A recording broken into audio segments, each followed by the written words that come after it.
Vamos fazer uma reflexão em cima desse assunto que intitulamos Despertando o Criador. A ideia dessa reflexão me veio quando estava passeando num parque lá em Porto Alegre, no Parque da Redenção, quando me deparei com um lago onde havia uns aguapés, umas flores. Chegando mais perto, eu verifiquei a beleza, a harmonia daquela flor que está projetada aí no computador, aí na tela, e fiquei maravilhado com a beleza. E no mesmo momento me veio um sentimento, pensamento, como é possível, diante de toda a beleza que nos cerca, que a natureza nos apresenta, ainda termos dúvida de que há algo a mais, além desta dimensão 3D, largura, altura, comprimento, em que vivemos, e que os hindus, os yogis, denominam de Maya, de ilusão. Então, eu resolvi fazer essa apresentação. Tem um roteiro, eu vou passando as diferentes imagens e explicando o que me veio à medida que nós vamos então desenvolvendo o assunto, despertando o Criador. Do que se trata este assunto? É justamente um roteiro, vamos dizer assim, que podemos utilizar para explicar inicialmente a crianças, independente de dogmas, religiões, a existência de algo a mais, além deste mundo material. Como falei, tem como meta sugerir procedimentos de como orientar as crianças no seu despertar espiritual. Nesse mundo que vivemos hoje, há muito apelo para o lado material, através do computador, jogos, a mídia, etc. E vamos então verificar como podemos, como já falado, independente de dogmas e religiões, intuir nas crianças a curiosidade para o despertar de algo a mais. Nessa vida de hoje, voltada normalmente às questões materiais, pagamento de contas, aquisição de bens, é muito comum nos omitirmos em relação ao lado espiritual da vida. Da educação das crianças, sempre somos, ou melhor, normalmente temos a tendência a colocar conhecimentos, educar, com vista ao desenvolvimento nesta dimensão, os desafios que temos que aprender pela frente, que nos acontecem na vida, mas nunca chamamos a atenção do que isto quer dizer, que ensinamentos podemos usufruir das diferentes dificuldades ou desafios que aparecem na nossa jornada nesta dimensão 3D. Questões assim como de onde viemos, para onde vamos, o que estamos fazendo aqui, qual é o sentido da vida, existe algo além desta realidade, isso normalmente não são colocadas às crianças. Não, raramente conversas entre pais e filhos. Ainda temos os relatos dos amigos invisíveis que muitas crianças nos contam e muitos pais não sabem explicar, atribuindo a fantasias infantis e às vezes até bloqueando alguma sensibilidade que poderia ser desenvolvida justamente por desconhecimento ou ignorância de algo a mais além desta realidade 3D. Apresentamos normalmente às crianças Deus, toda hora falamos em Deus, independente da religião, seja cristão, muçulmano, judaísmo, budismo. Falamos Deus está vendo isso, seja o que Deus quisesse, Deus assim quis. Utilizamos muito essa palavra Deus, Deus, Deus, mas nunca explicamos realmente o que quer dizer esta palavra. Na sua essência, dificilmente vamos poder explicar o que é Deus. Eu gosto muito de uma frase que o Santo Agostinho fala, que eu vou colocar daqui a pouco, mas antes, voltando a uma fonte, ou várias fontes, a doutrina espírita dá uma resposta a uma pergunta: o que é Deus? Inteligência suprema, causa primária de todas as coisas. Outras fontes referenciam como Deus sendo a fonte criadora de tudo que é. Inclusive se dá nomes, Alá, Jeová, etc., mas a sua real compreensão nos é totalmente inalcançável neste mundo limitado. Essa frase do Santo Agostinho é muito interessante. Se me perguntarem o que é Deus, eu não sei. Mas se não me perguntarem, eu sei. Acredito que essa frase tem muito significado para muita gente. Mesmo aqueles que se dizem ateus, num momento de desespero, pronunciam Deus me ajude. Então não são totalmente ateus. Eu entendo que as pessoas que se dizem ateus, pelo menos as que eu convivi, na realidade não acreditam. Dizem que não acreditam em Deus, mas o Deus que eles não acreditam é esse Deus imposto pelas religiões. No caso do cristianismo, por exemplo, se não me engano, na Capela Sistina tem uma pintura mostrando Deus como um ser barbudo, sentado numa nuvem, estendendo a mão para o homem, sem tocar os dedos assim. Então nós fomos criados ou educados com aquela imagem de Deus como sendo um homem barbudo, sentado numa nuvem, um ser como se fosse nós, parecido com nós humanos. Existe aquele provérbio: nós somos feitos à imagem e semelhança de Deus. Só que nós alteramos isso, fizemos Deus a nossa imagem. Se considerarmos, hoje a física quântica já mostra isso, que a essência de tudo é energia. Se considerarmos a fonte criadora de tudo que é como essencialmente energia, e nós somos energia, aí sim nós podemos, no meu entendimento, aplicar essa frase: somos feitos à semelhança de Deus. Então, como é que nós podemos despertar em uma criança a compreensão de que há algo a mais além deste mundo em que vivemos? Ou seja, despertá-la para a dimensão espiritual. Através dos nossos sentidos, visão, audição, olfato, tato, paladar, os 5 sentidos, percebemos o mundo que nos rodeia.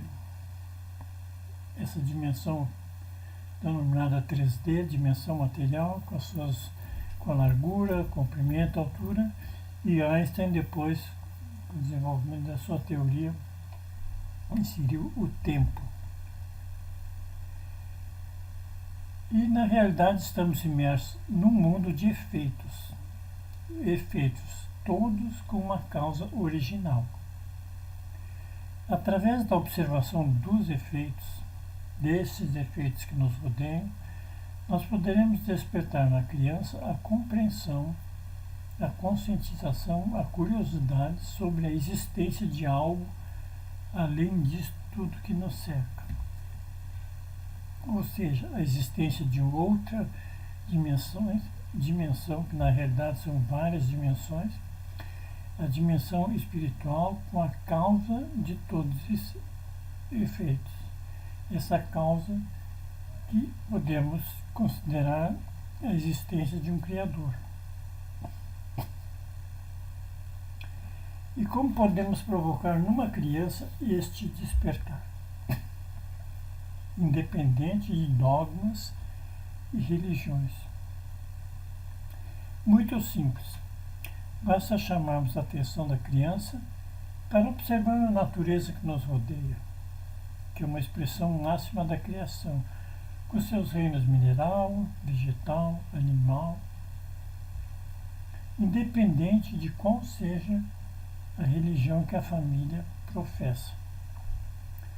Através da beleza e harmonia existente nas obras da criação, a criança poderá despertar a curiosidade para o maravilhoso universo em que vivemos e, pelo observar e sentir, chegar com o tempo à conscientização da existência de algo mais da causa do Criador, apenas observando os milagres que a natureza nos apresenta e que normalmente na correria dos dias de hoje não damos muita atenção.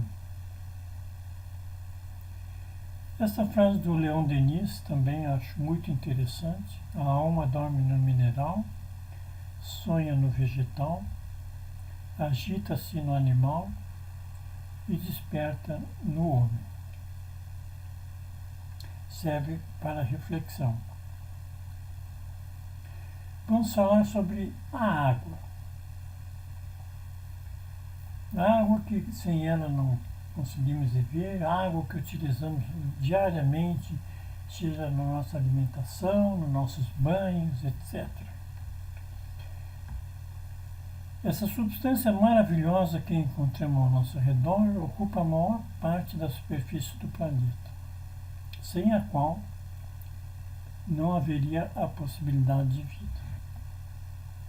Todas as pesquisas extraplanetárias, extraterrestres, em busca de vida em outros planetas, a primeira observação que procura é a verificação de água, pois existe na nossa dimensão o conceito que sem água não existe vida. E a ciência busca uma vida como se fosse idêntica ou semelhante a essa dimensão que a ciência trabalha, dimensão 3D. Nos oceanos, por exemplo, a existência de milhares de criaturas, muitas inclusive desconhecidas pela ciência atual, algumas microscópicas e até as gigantescas baleias. No nosso corpo humano, se considera que 70% do nosso peso é água. Nos céus, através das nuvens, provocando a precipitação de gotas líquidas ou sólidas nesse caso a neve, sobre a superfície do planeta. Estamos rodeados de água e não percebemos ou não damos a devida atenção ou refletimos a respeito da sua importância em nossa vida. Simplesmente vamos existindo. E nós chamamos aqui uma especial atenção, uma vez que mencionamos a neve, sobre a forma da precipitação dela.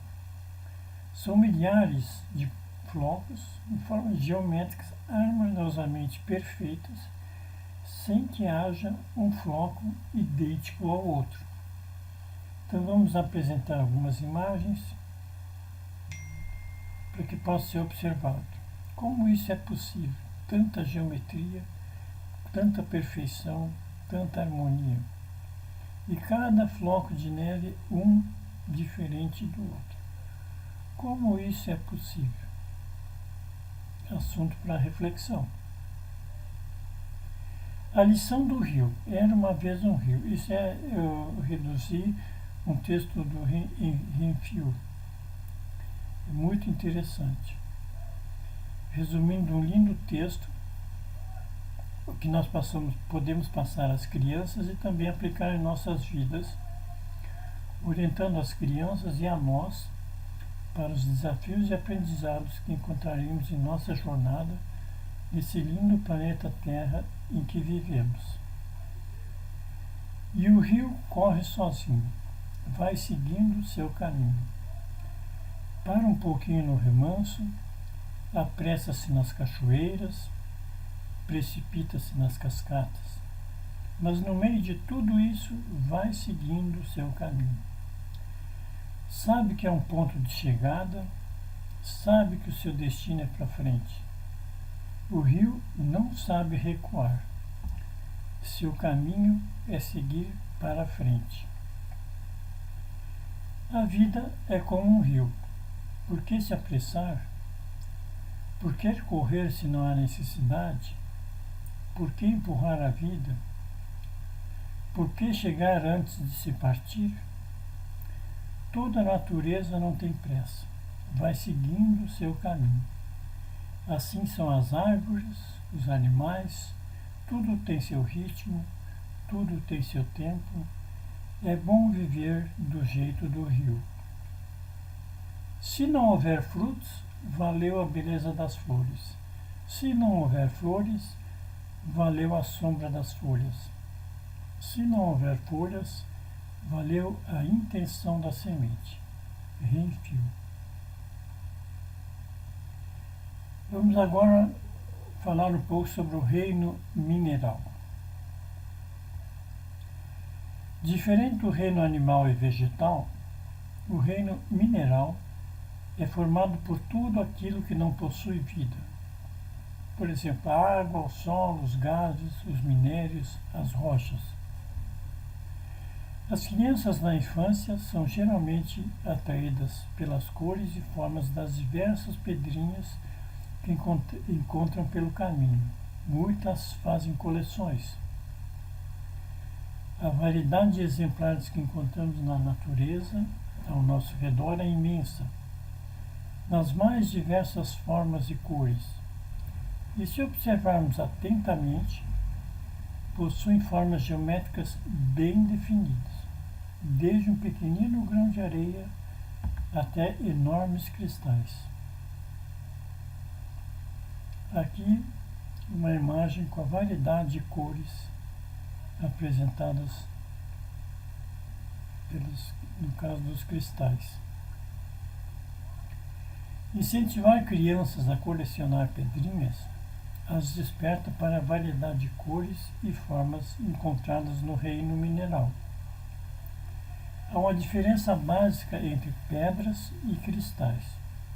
As pedras são opacas, enquanto os cristais são transparentes, apresentando uma estrutura geométrica definida. Mas como foram criadas todas essas variedades e ainda, como podem os cristais se desenvolverem seguindo padrões geométricos tão definidos, matematicamente comprovados? Milagres da natureza? Ótima reflexão para conversar com as crianças. Aqui algumas imagens de cristais e rochas, a variedade.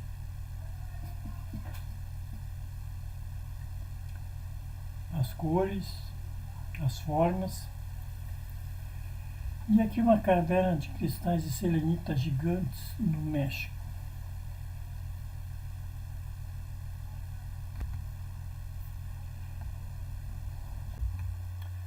O reino vegetal.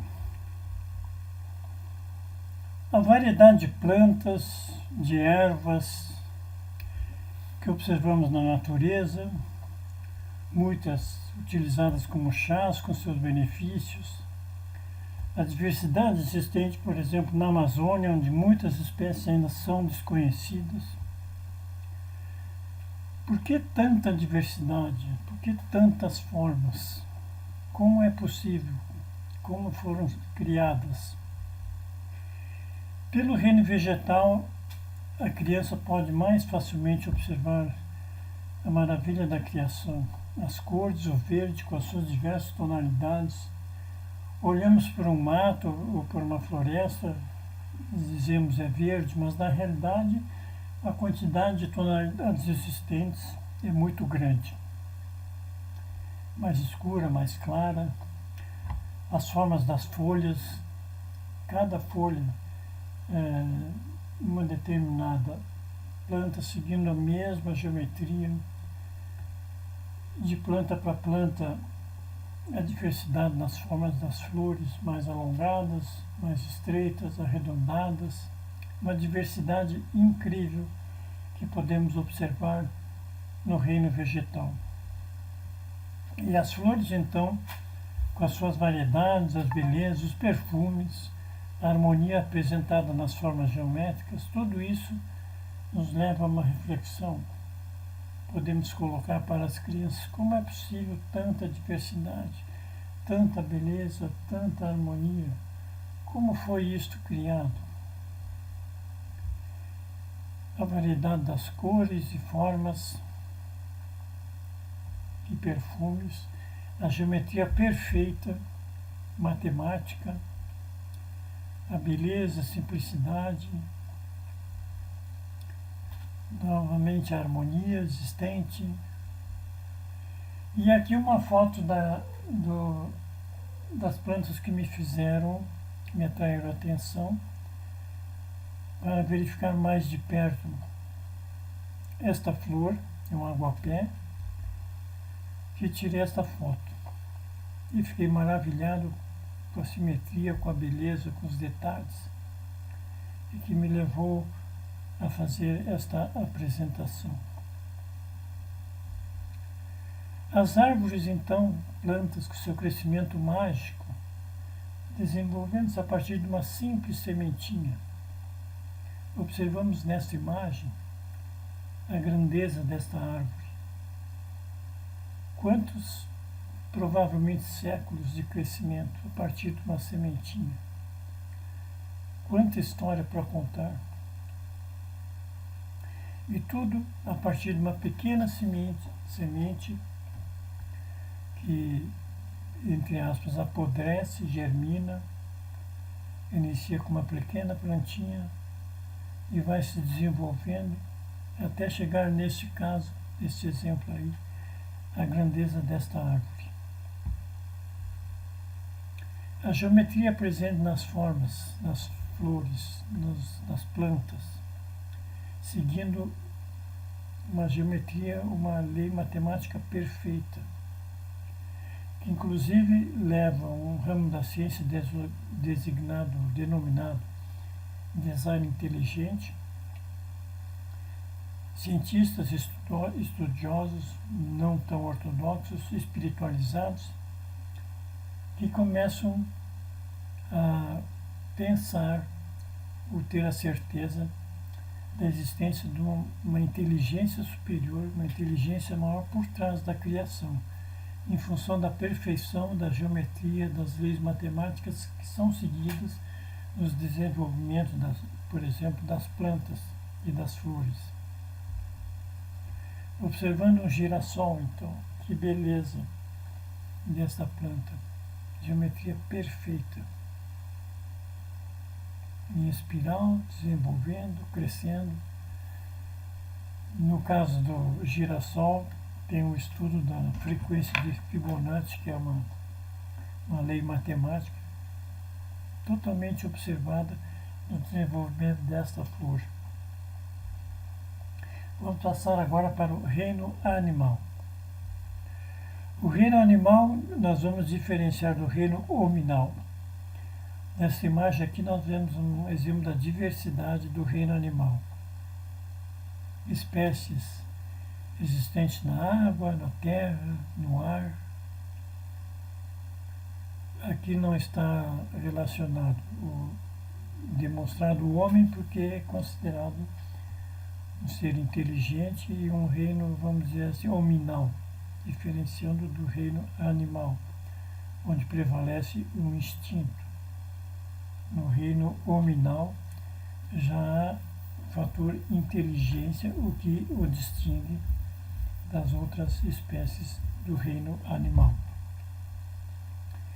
E nós vamos apresentar alguns exemplos interessantes que podemos utilizar para chamar a atenção das crianças e despertar sua curiosidade. Como é possível isso? Como que é feito isso? Como pode?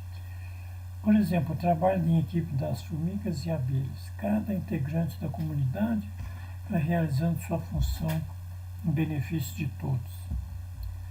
As abelhas, então, na construção dos favos, aquela geometria perfeita, hexagonal, para a criação das larvas e desenvolvimento das abelhas. As formigas, no trabalho em equipe, cada um fazendo a sua parte para o bem da comunidade.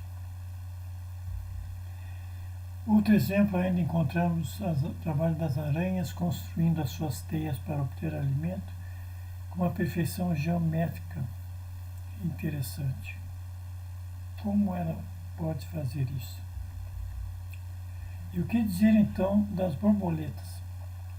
A partir de uma lagarta que se converte, que se envolve, melhor dito, num casulo, onde neste casulo é gerada uma gelatina, e desta gelatina a transformação num ser que seria a borboleta, com aquela beleza de desenhos, cores e simetrias em suas asas. Como é possível esse milagre? Aqui vemos a beleza da harmonia, das formas, da simetria, das cores, nas asas de uma borboleta. Existe uma variedade infinita. E nós vemos uma borboleta circulando por aí, passa por nós, e normalmente nem damos muita atenção naquele toque que a criação nos está dando, na beleza, na harmonia, na simplicidade. Outra espécie, borboletas noturnas, chamadas de mariposas. E essa imensa borboleta, eu não sei de que país é em que tem essa espécie, mas observa a beleza, a harmonia das cores, a perfeição dos desenhos, a simetria. E os beija-flores, então, esse pássaro magnífico, além da sua beleza, a possibilidade de parar no ar, voar para frente, voar para trás, voar para cima, voar para trás, para baixo, para cima, para a esquerda, para a direita.